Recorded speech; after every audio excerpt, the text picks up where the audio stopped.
नमस्कार दोस्तों, आज के इस वीडियो में हम बात करने वाले हैं एक लेटेस्ट सर्कुलर के बारे में।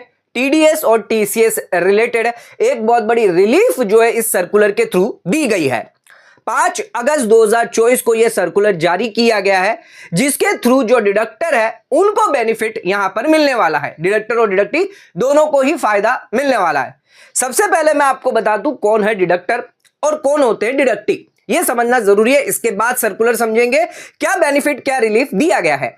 मान के चलिए अगर आपने किसी को पैसा उधार पर दिया है और उसके सामने जो सामने वाला है वो आपको उस पैसे के बदले ब्याज चुका रहा है, तो अगर उसकी टर्नओवर लिमिट 1 करोड़ से ज्यादा है तो उस केस में उन्हें टीडीएस डिडक्ट करना जरूरी होता है।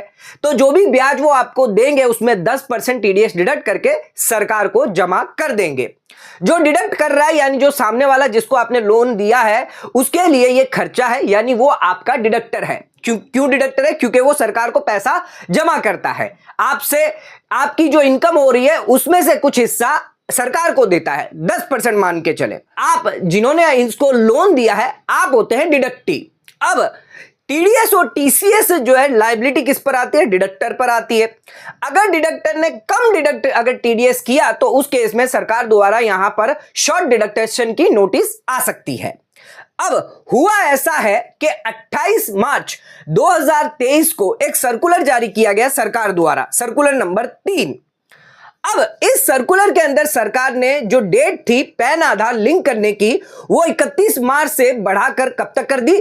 30 जून तक कर दी। यानी 30 जून तक आप अपने पैन आधार को लिंक करवा सकते हैं, जिसमें आपको कोई भी दिक्कत नहीं होगी। लेकिन अगर आपने 1 जुलाई के बाद भी अपने पैन आधार लिंक नहीं करवाए तो उस केस में सरकार आपका पैन जो है वो इनऑपरेटिव कर देगी। यानी अगर आपने 1 जुलाई के बाद पैन और आधार को लिंक नहीं करवाया तो उस केस में आपका पैन इनऑपरेटिव हो जाएगा, और इनऑपरेटिव होने के बाद आपको जो टीडीएस डिडक्ट होगा वो हायर रेट पर टीडीएस डिडक्ट, यानी जो भी आपका डिडक्टर है जो आपका टीडीएस डिडक्ट कर रहा है वो 10% नहीं बल्कि अब वो 20% टीडीएस डिडक्ट करेगा, जब तक आप अपना पैन ऑपरेटिव नहीं करवा लेते।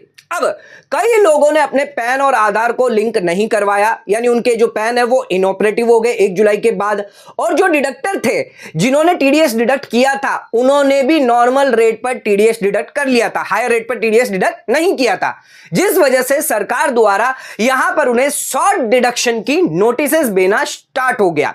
अब उन सभी टैक्स पेयर ने सरकार को ग्रीवियंसेस भेजी कि हमारे पास शॉर्ट डिडक्शन के नोटिसेस आ रहे हैं क्योंकि बहुत सारे जो पैन है वो ऑपरेटिव नहीं है।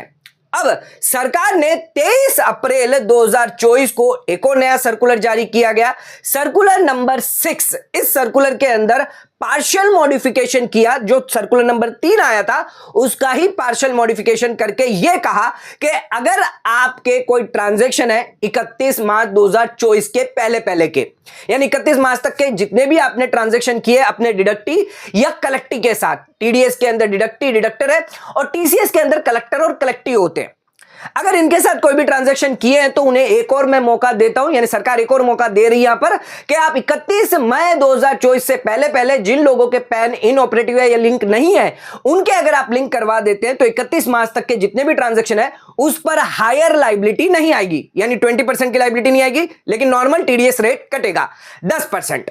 तो यहां पर यह सर्कुलर नंबर 6 जो वो जारी किया था 23 अप्रैल 2024 को, जिसके तहत बहुत फायदा जो यहां पर दिया था, जिन लोगों को शॉर्ट डिडक्शन की नोटिसेस आई थी वो यहां पर रद्द कर दी। जिन लोगों के पैन आधार लिंक कर दिए थे डिडक्टी और कलेक्टी के, अगर उनके पैन आधार लिंक 31 मई से पहले हो गए तो उस केस में वो सभी डिमांड नोटिस जो है वो खारिज हो गई, यानी वहां पर 20% जो हायर रेट चार्ज नहीं होगा। ज्यादातर जो केसेस थे जिसके अंदर पैन आधार जो वो लिंक करवाए जा रहे थे डिडक्टर द्वारा, सभी डिडक्टी से या कलेक्टी से कांटेक्ट किया जा रहा था और पैन आधार जो है वो लिंक करवाया जा, सेक्शन 206 डबल ए और सेक्शन 206 डबल सी के तहत उन पर हायर लायबिलिटी आ जाती, जिस वजह से ज्यादातर जो डिडक्टी है या कलेक्टी है उन्होंने अपने पैन आधार लिंक करवा दिए 31 मई से पहले।